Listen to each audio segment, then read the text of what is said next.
It's 2:47 a.m. on a Tuesday night. I'm dead asleep, drooling on my pillow, probably dreaming about something stupid like winning a lifetime supply of tacos or whatever. My husband is snoring next to me.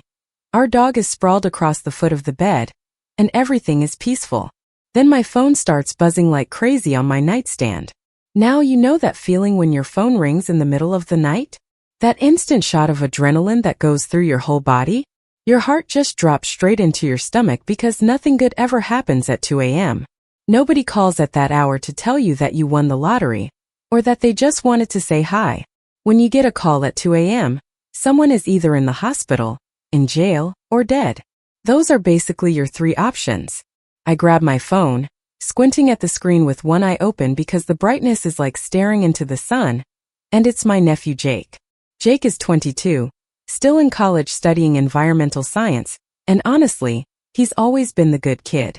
Like, almost annoyingly good. The kind of kid who actually calls his grandma every week just to chat. Straight A's since kindergarten, volunteers at animal shelters on weekends, helps old ladies cross the street, returns shopping carts to the store entrance, even when the cart corral is right there. The whole package. So seeing his name pop up at this hour, my brain immediately goes to the worst places. Car accident. Mugging. Medical emergency. Something bad. I swipe to answer, and before I can even get out a proper hello, before I can ask if he's okay, I hear him. He's crying. And his words come out in this broken, panicked mess that makes my blood run cold. Auntie Sarah? Oh God. Oh God. I think I killed someone. I'm sorry, what? I sit straight up in bed so fast I almost give myself whiplash. The sudden movement makes our dog jump off the bed with a startled yelp. My husband groans next to me, rolling over and asking what's wrong in that half-asleep mumble, but I wave him off frantically because I need to focus on what Jake just said. Because there's no way I heard that right. There's no way my sweet, gentle nephew just said he killed someone. Jake, slow down. What are you talking about? Where are you? My voice comes out sharper than I intend, but my heart is racing and my hands are already shaking. I'm in my car. I'm parked somewhere. I don't know where I am. There's a CVS sign. And a gas station. Auntie, there was so much blood. So much blood. It was everywhere. On my hands, on my clothes. I didn't mean to. I swear to God I didn't mean to. My husband is fully awake now, sitting up and looking at me with concern. I put the phone on speaker so he can hear too. Are you hurt? Jake, are you injured? Did someone hurt you? No, I don't think so. I'm not hurt. But they are. Or they were. They weren't moving, Auntie. They just laid there and there was all this blood and oh God, what if they're dead? What if I actually killed them? What if I'm a murderer? His voice breaks on that last word and he dissolves into sobs again. I can hear him struggling to breathe, like he's having a panic attack. My husband mouths, "What the hell?" at me and I shake my head because I have no idea. Jake, I need you to take a deep breath for me, okay? Can you do that? I can't breathe. I can't. Yes, you can. Listen to me. Breathe in through your nose. Count to 4. 1, 2, 3, 4. Now out through your mouth. 1, 2, 3, 4, 5, 6. I hear him trying to follow my instructions, his breathing ragged and uneven but slowly becoming more controlled. Good. That's good. Now I need you to tell me exactly what happened. Start from the very beginning. Where were you tonight? He takes these shaky breaths, and I can hear him trying to pull himself together. There's some shuffling sounds like he's wiping his face or adjusting his position in the car. I was at Connor's party. You know Connor, my roommate? The one with the stupid man bun. I know Connor. He was having people over for his birthday. Just a small thing, that's what he said. But like 50 people showed up. And I wasn't even going to drink. You know I don't really drink, Auntie.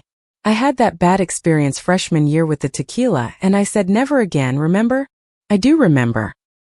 He called me the morning after, swearing he was dying and making elaborate promises to never touch alcohol again if he survived. He kept that promise for almost 3 years. But everyone was doing shots and they kept pressuring me. Connor kept saying I was being lame, that it was his birthday and I had to celebrate with him. And I caved. I had a few. Maybe more than a few. I lost count after 6 or 7. Great. So he's drunk. Very drunk from the sound of it. This is getting worse by the second. My husband is now fully engaged, leaning closer to the phone. Okay. Then what happened? I started feeling really messed up. Like the room was spinning and I felt sick. I knew I was too drunk to stay there. I wasn't going to drive, I swear I wasn't. I know better than that. So I called an Uber. The app said it would be there in 12 minutes, so I went outside to wait and get some fresh air. Good. That was smart. Then what? I was standing on the sidewalk trying to not throw up, checking my phone every 30 seconds to see where the Uber was. And then I saw them. Saw who? This person. Walking down the street on the other side. Stumbling kind of like how I was stumbling. They looked like they were in trouble or something. Walking weird, bumping into things. At first I thought they were just drunk too, you know? But then this car pulled up next to them. This black car with super tinted windows. Like blacked out. The kind of car that just looks sketchy. My heart is starting to pound harder now. Where is this going? And these guys got out. 2 of them. Big guys. They walked right up to the person and grabbed them. Like grabbed their arms. And the person was trying to pull away, saying something I couldn't hear. And I don't know what came over me, but I yelled at them to stop. You yelled at them? Yeah. I screamed, hey, leave them alone. And I started running across the street. I wasn't thinking, I just reacted. And the guys, they looked at me, said something to each other, and then they just jumped back in the car and took off. Just like that. Screeched away down the street. That was really brave, Jake. Stupid but brave. Yeah, well, the person, they turned to look at me when I yelled. And when they turned, they lost their balance. They stumbled backward and fell. Hit the sidewalk hard. Like really hard. I heard their head smack against the concrete from across the street. It was this horrible sound like a melon hitting the ground. I ran over to help them. I really did try to help, Auntie. I knelt down next to them and they were just lying there, not moving, not responding. Their eyes were closed. And there was blood. So much blood. It was coming from the back of their head, pooling on the sidewalk. I didn't know what to do. His voice is rising again, panic creeping back in. I tried talking to them. I asked if they were okay, if they could hear me. Nothing. I shook their shoulder a little. Still nothing. So I took off my jacket and I put it under their head. I thought maybe I should stop the bleeding or something. But there was so much of it and I was drunk and scared and I couldn't think straight. Okay. Then what happened? I pulled out my phone to call 911. I really was going to call. But then I looked at my hands and they were covered in blood. And I looked at my shirt and there was blood on that too. And I started thinking, what if the cops think I did this? What if those guys come back? What if someone saw me and thinks I hurt this person? I had blood all over me, I was drunk, and this person was unconscious on the ground. How would that look? So I panicked. I got scared. I looked around and the street was empty. Nobody was around. It was just me and this person lying there bleeding. And God, Auntie, I'm so ashamed. I ran. I got up and I ran back to where I was standing before. My Uber had come and gone. So I ran to where Connor's apartment building has street parking, found my car and I drove away. You drove? Jake, you said you were drunk. I know. I know it was stupid. I know I shouldn't have. But I wasn't thinking. I was terrified. I just wanted to get away from there. I drove for a while, not really going anywhere, just driving. Then I pulled into this parking lot, and it all hit me. I left someone there. Someone who might be dying or dead. And I just left them there like a coward. The anguish in his voice is killing me. This kid, who I've known since the day he was born, who used to catch bugs in the house and release them outside because he didn't want to hurt them, is convinced he's responsible for someone's death. And what if they died, Auntie? What if they died because I left? What if I could have saved them if I just stayed and called 911? What if I'm a murderer? And that's when he completely breaks down again. I'm talking gut-wrenching sobs that make my own eyes start watering.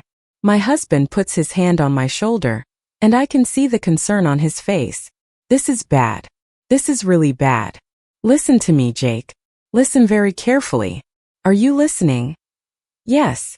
We're going to fix this. We're going to make this right. But I need you to do exactly what I say, okay? Exactly. Okay. What should I do? First, where are you right now? What do you see around you? Any street signs? He describes his surroundings, his voice still shaky. There's a CVS, a gas station, a building that looks like it might be offices. From his description, I figure out he's in a parking lot about 15 minutes from his apartment, maybe 25 from where I am. Okay, I know where that is. I need you to stay there. Don't move. Don't go anywhere. Don't talk to anyone. Just stay in your car and wait for me. I'm coming to get you right now. You're coming? But it's so late. Jake, you're my nephew. You think I'm going to leave you alone like this? Just stay there. I'll be there as fast as I can. I hang up and I'm already out of bed, pulling on the first clothes I can find. Jeans, a sweatshirt, shoes. My husband is up too, asking if I want him to come with me. No, you have that early meeting tomorrow. One of us should be functional. I'll handle this. Are you sure? Sarah, if he really killed someone. He didn't. I don't know what happened, but Jake didn't kill anyone. I know that kid. But he's in trouble and he's scared and he needs help. I grab my keys, my phone, and my purse. Our dog is watching all this activity with confusion, probably wondering why we're having a party at 3 a.m. Call me if you need anything, my husband says. Anything at all. I mean it. I will. Go back to sleep. Yeah, right. Like that's happening. I'm in my car, backing out of the driveway way too fast, and I immediately call Jake back. He answers on the first ring. Auntie, I'm on my way. I'm in the car right now.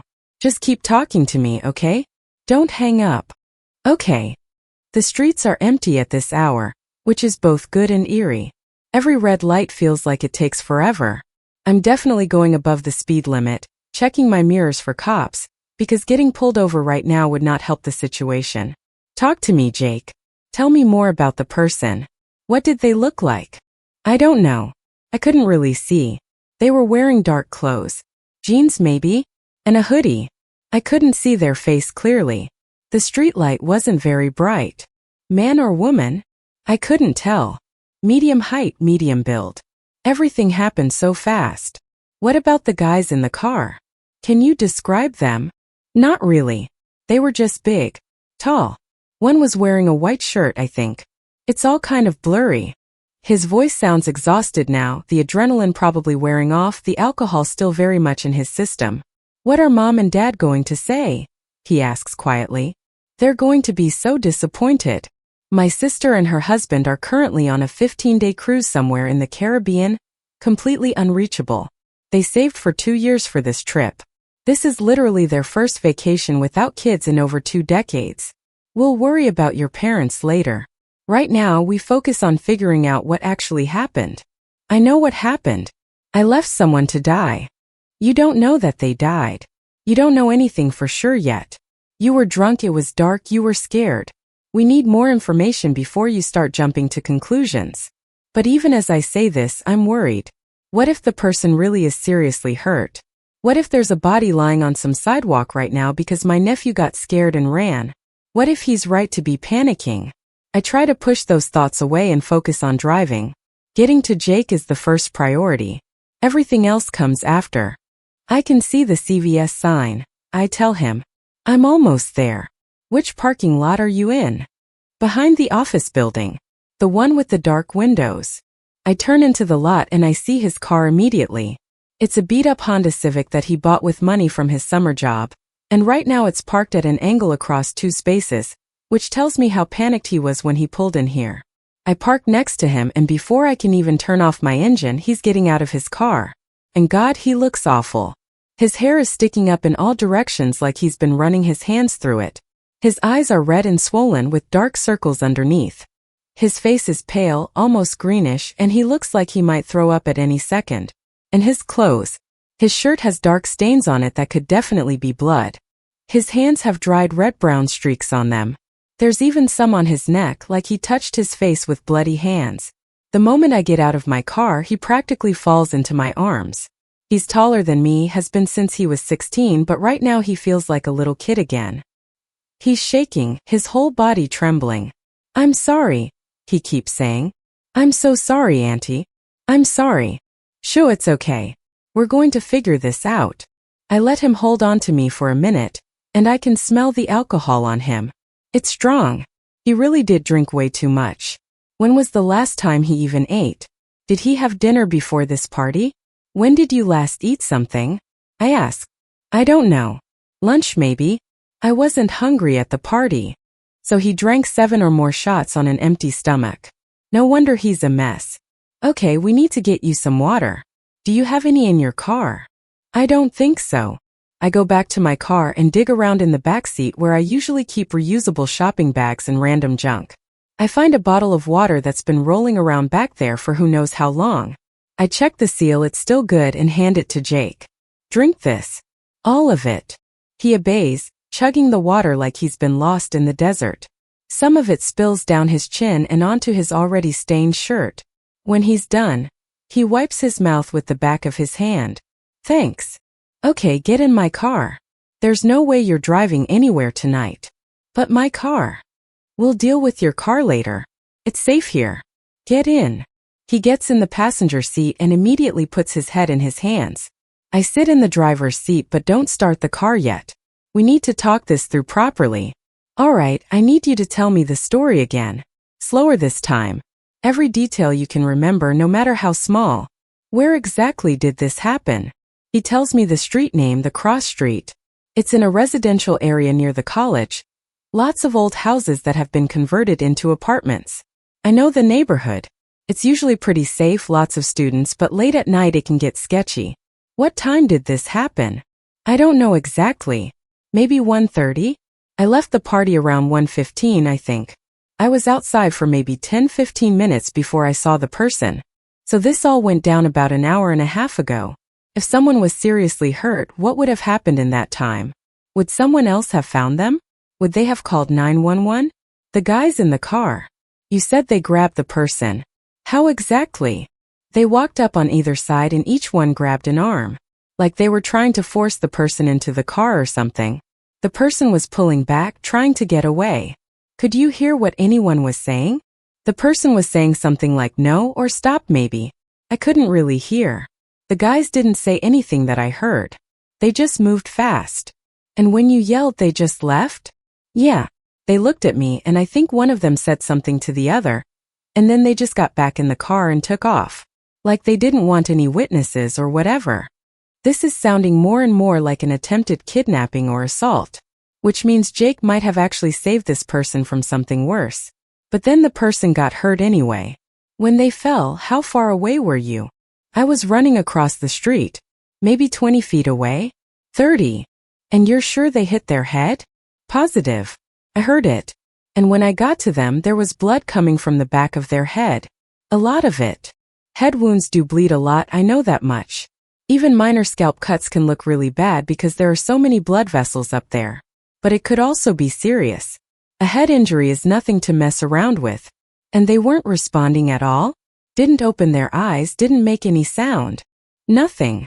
They were completely out. That's why I thought maybe they were dead already. How long were you there with them? I don't know. A few minutes? It felt like forever, but it was probably not that long. Time dilation when you're drunk and panicking. Makes sense. And then you just left? He nods miserably. I know how bad that is. I should have called 911. I should have stayed. But I was so scared, Auntie. I've never been that scared in my life. All I could think about was getting out of there. I sit there for a moment thinking through our options. We could just call the police right now, explain what happened, let them handle it. That's probably what we should do. But if we do that, Jake is going to get arrested. He drove drunk, he left the scene where someone was injured. Even if he didn't cause the injury, leaving without calling for help is a serious problem. And he's been drinking, so he'd definitely fail a breathalyzer. Or we could go back to where it happened, see what the situation actually is. Maybe someone else already called 911. Maybe the person is fine. Maybe there's a perfectly reasonable explanation for all of this. We need to go back there, I say finally. His eyes go wide, and even in the dark car I can see the fear in them. What? No, Auntie, I can't. What if the police are there? What if there's crime scene tape and investigators and what if they're still there, dead on the sidewalk? Jake, we need to know what happened to that person. We can't just sit here guessing. And if nobody called for help, if by some chance they're still there and still need help, we need to call 911. You understand that, right? He's quiet for a long moment, and I can see him struggling with this. The fear of going back versus the guilt of not knowing. What if I get arrested? We'll cross that bridge if we come to it. But right now we need information. We need to know what we're dealing with. Finally, he nods. Okay, let's go. I start the car and pull out of the parking lot. Jake gives me directions, his voice getting quieter with each turn we take. We're getting closer and I can feel the tension building in the car. My hands are gripping the steering wheel so hard that my knuckles are turning white. Jake is staring out the window, occasionally giving me directions to turn here or there. It's up on the left, he says finally, his voice barely above a whisper. That street. Elmwood. I turn onto Elmwood and my headlights sweep across old houses, parked cars, trees creating shadows on the sidewalk. It's a nice street, the kind where families live, where people walk their dogs during the day. Where exactly? I ask. Up ahead. By that lamppost. You see it? The one that's kind of flickering. I see it. I slow down, my heart pounding so hard I can hear it in my ears. This is it. This is where it happened. Where Jake thinks he left someone to die. We get closer, and my headlights illuminate the sidewalk under the lamppost. Nothing. No body. No blood. No police cars. No ambulance. No yellow crime scene tape. No evidence that anything happened here at all. I pull over to the curb and put the car in park. We both just sit there for a moment staring. This is it? I ask. Yes. Right there. By that lamppost, in front of that house with the blue door. You're absolutely sure? Yes. I'm positive. That lamppost, that fire hydrant, that house with the blue door, that tree. This is exactly where it happened. I know it is. We both get out of the car. The night air is cool, and there's no sound except for the hum of the streetlight and a dog barking somewhere in the distance.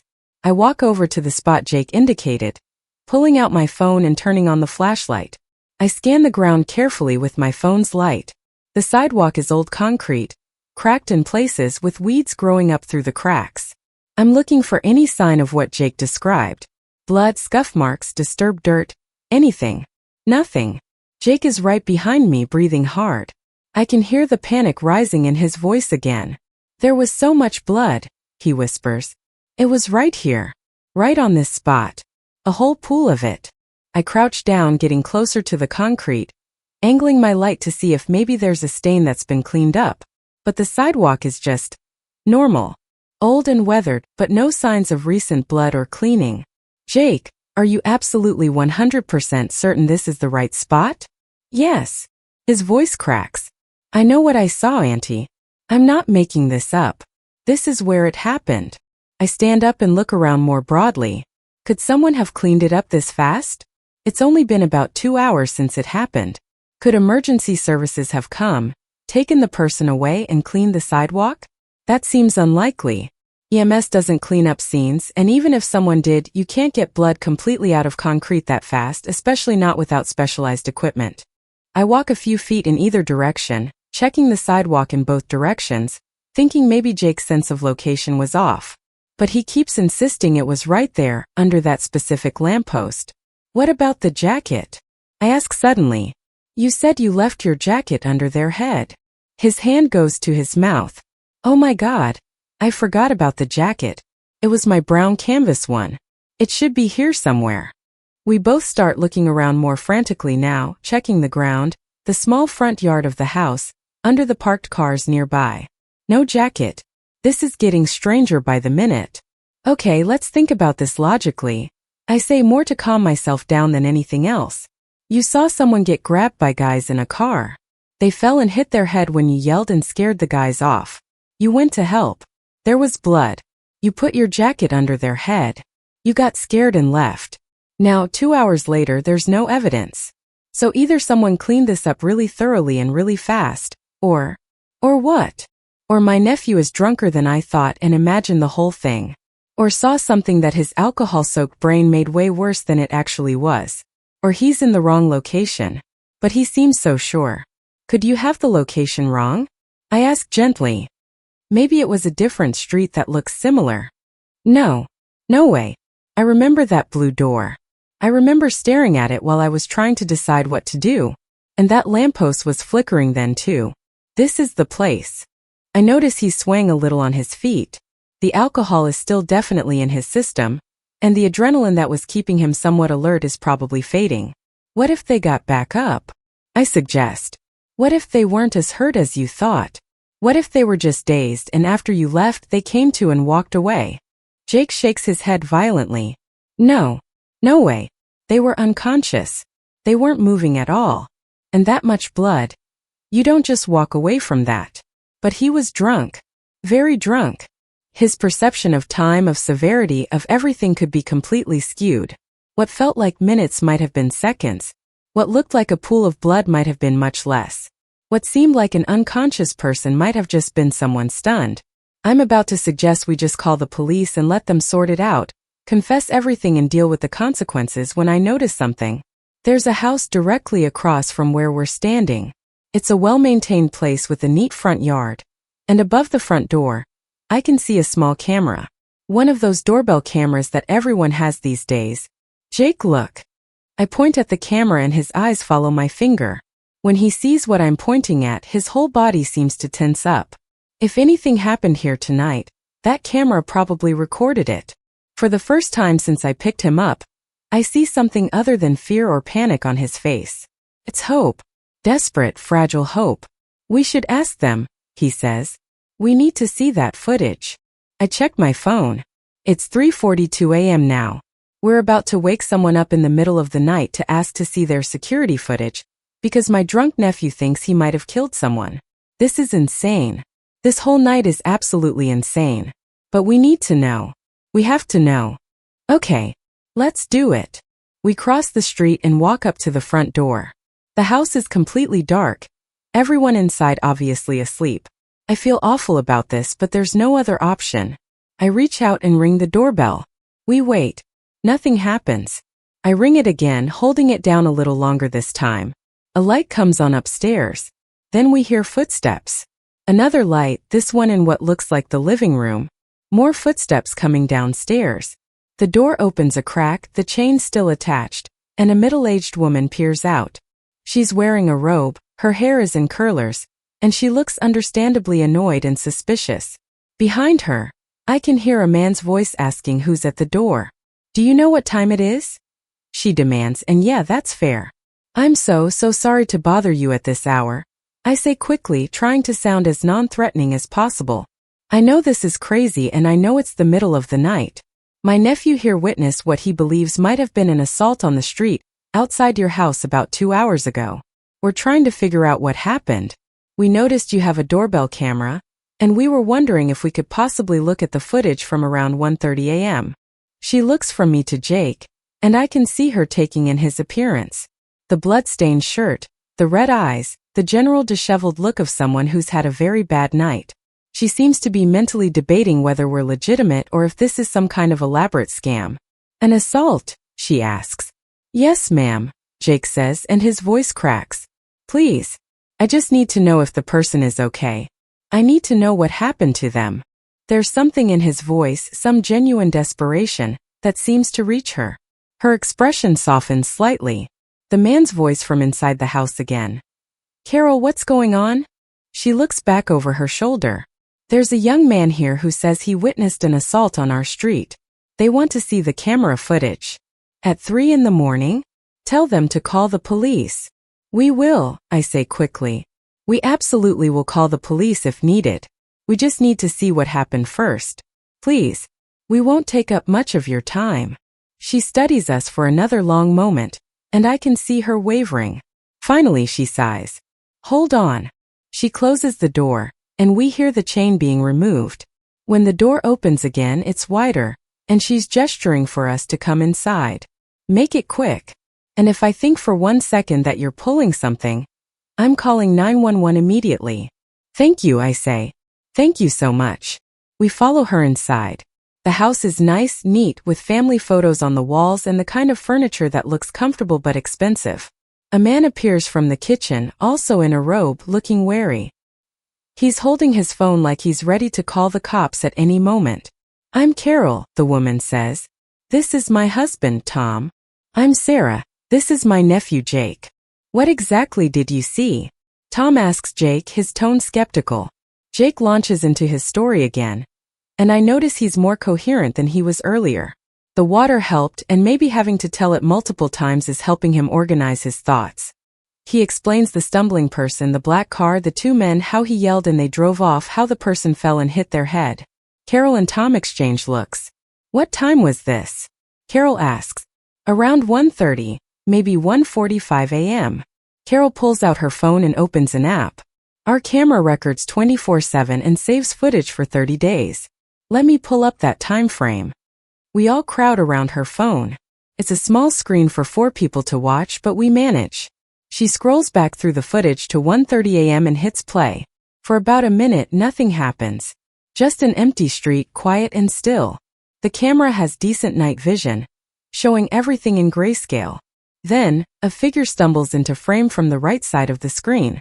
That's them, Jake breathes. The figure is definitely unsteady, bumping into a parked car, overcorrecting, swaying. They're wearing dark clothes, a hoodie, jeans maybe. The person stumbles along for a few seconds. Then a car pulls into frame. Dark colored, looks black or maybe dark blue. It pulls up alongside the stumbling figure and stops. 2 people get out, both appearing to be men based on their build and movement. They approach the stumbling person.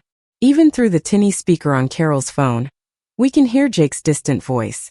Hey, leave them alone. Another figure runs into frame from the left side. That's Jake. The 2 men immediately turn, look at him, and in perfect synchronization they get back in their car. The car takes off fast, tires squealing slightly. The stumbling person turns to look at Jake as he runs toward them. And as they turn, they lose their balance completely. They windmill their arms, trying to stay upright, but it's no use. They fall backward and hit the concrete hard. The sound of the impact is audible even through the phone's small speaker. It makes all of us wince. Jake reaches them and immediately drops to his knees beside them. We watch as he leans over them, appears to be talking to them, checking on them. His movements are frantic, uncertain. He pulls off his jacket and carefully lifts their head to put the jacket underneath. He kneels there for what the timestamp shows is about 45 seconds, though Jake probably experienced it as much longer.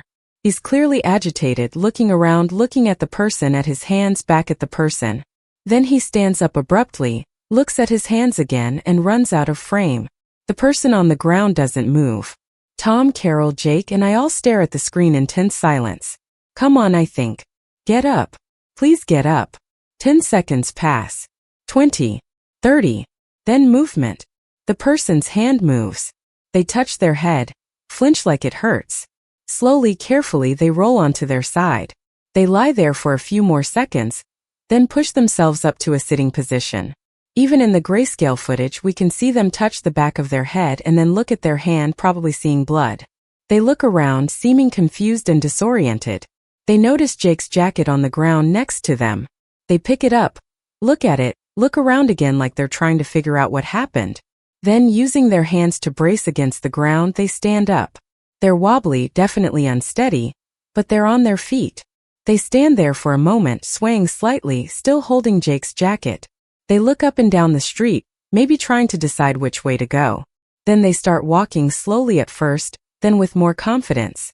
They walk right out of frame, carrying Jake's jacket with them. Just gone. The 4 of us stare at the screen even though there's nothing left to see except an empty street. They got up, Jake whispers, his voice filled with wonder and disbelief.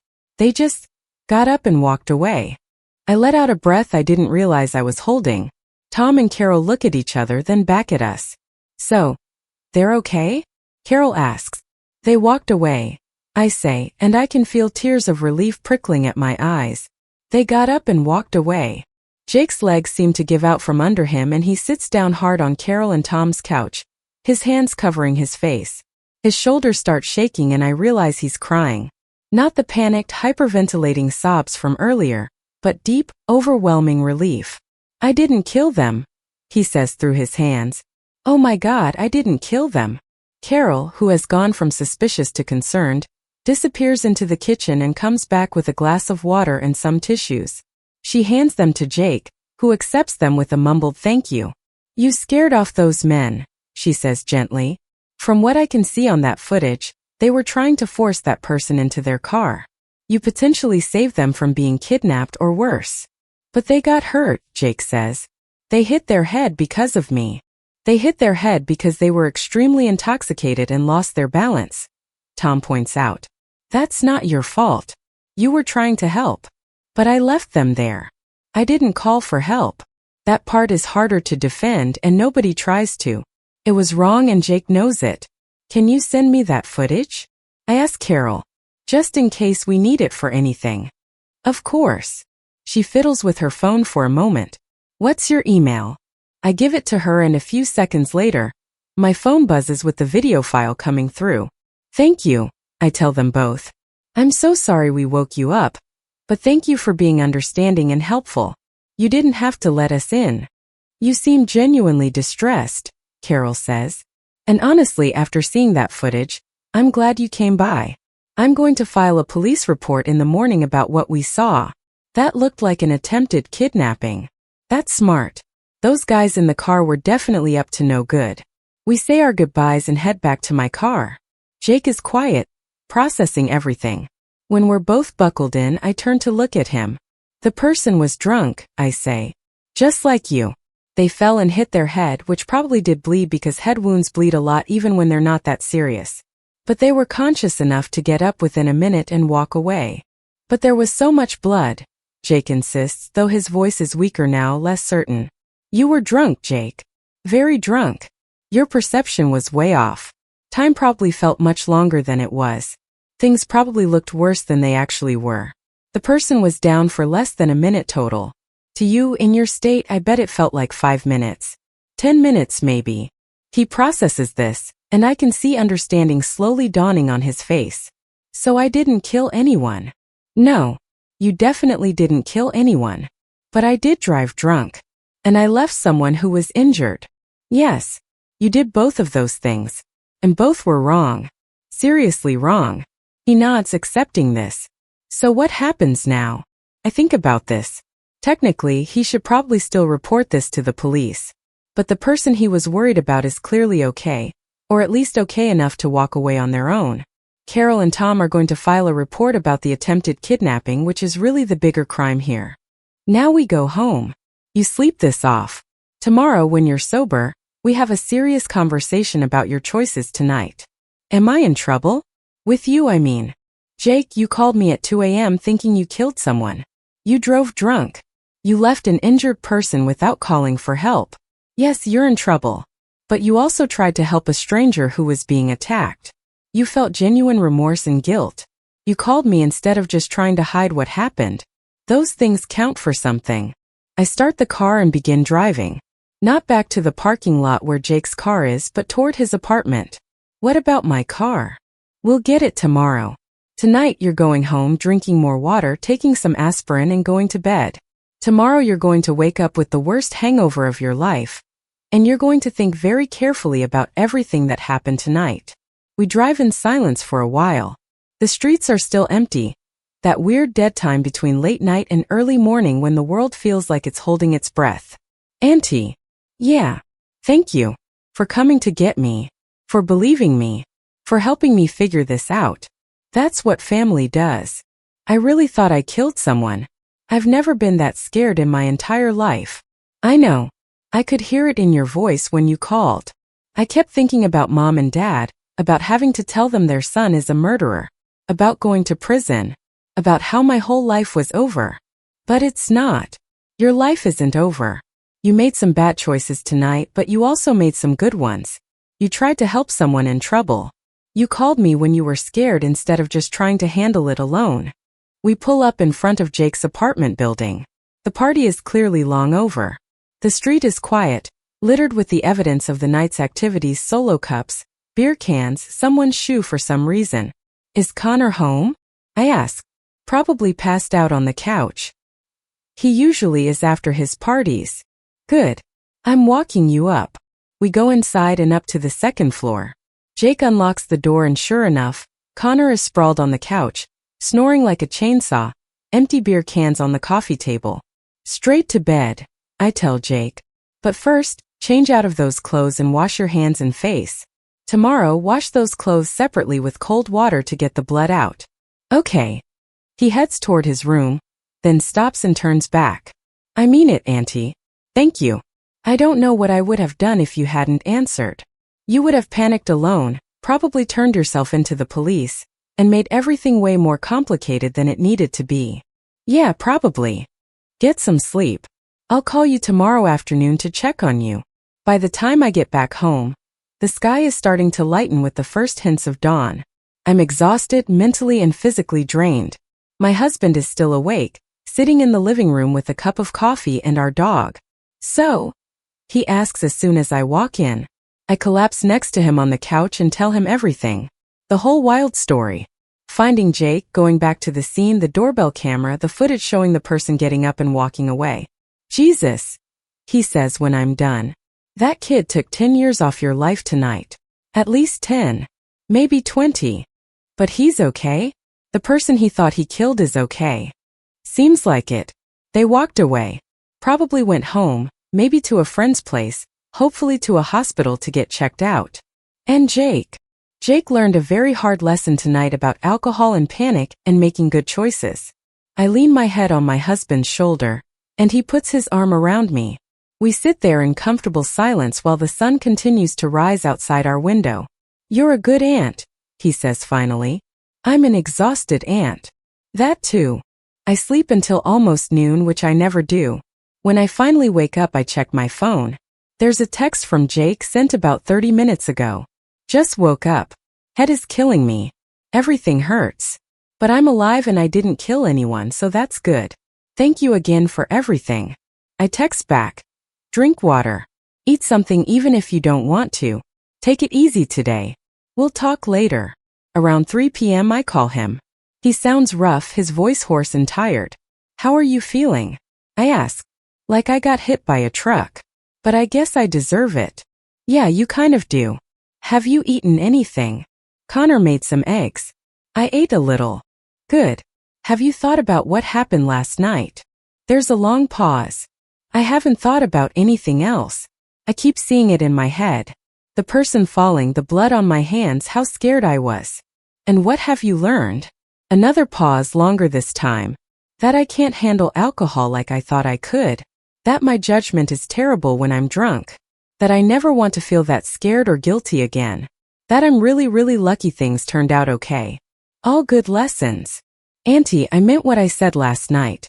I'm not drinking like that again. Maybe not drinking at all for a long time. I hope you mean that, Jake. Because the next time might not turn out so okay. You drove drunk. You could have killed someone with your car. You could have killed yourself. I know. Believe me, I know. That night changed Jake in some fundamental ways. He's more careful now, more thoughtful about his choices. He doesn't take safety for granted anymore. He actually thinks through the potential consequences before making decisions. But it also gave him something unexpected, a deep empathy for people who make mistakes. He's less judgmental now, more understanding. I get it now, he told me recently. How easy it is to end up in a bad situation. How fast things can go wrong. Before that night, I probably would have judged someone for driving drunk or making stupid choices while intoxicated. Now I understand how it happens. That doesn't make it okay, I reminded him. No, it doesn't. But it makes it more human. We're all capable of making terrible choices under the right circumstances. Sometimes I think about that night and it still gives me chills. The phone ringing at 2:47 a.m. Jake's voice, broken and terrified, saying he thought he killed someone. The drive to find him, not knowing what I was going to find. The relief when we saw the footage of the person getting up and walking away. It's wild how one phone call at 2 a.m. can turn your whole night. Your whole world upside down. How you can go from sleeping peacefully to investigating what you think might be a crime scene in the span of an hour. But that's family, right? You show up. You help. You figure it out together. Even when it's scary and confusing, and you have no idea what you're doing. Even when it involves your nephew calling you drunk at 2 a.m. saying, Auntie, I think I killed someone. Spoiler alert. He didn't. But man, what a night.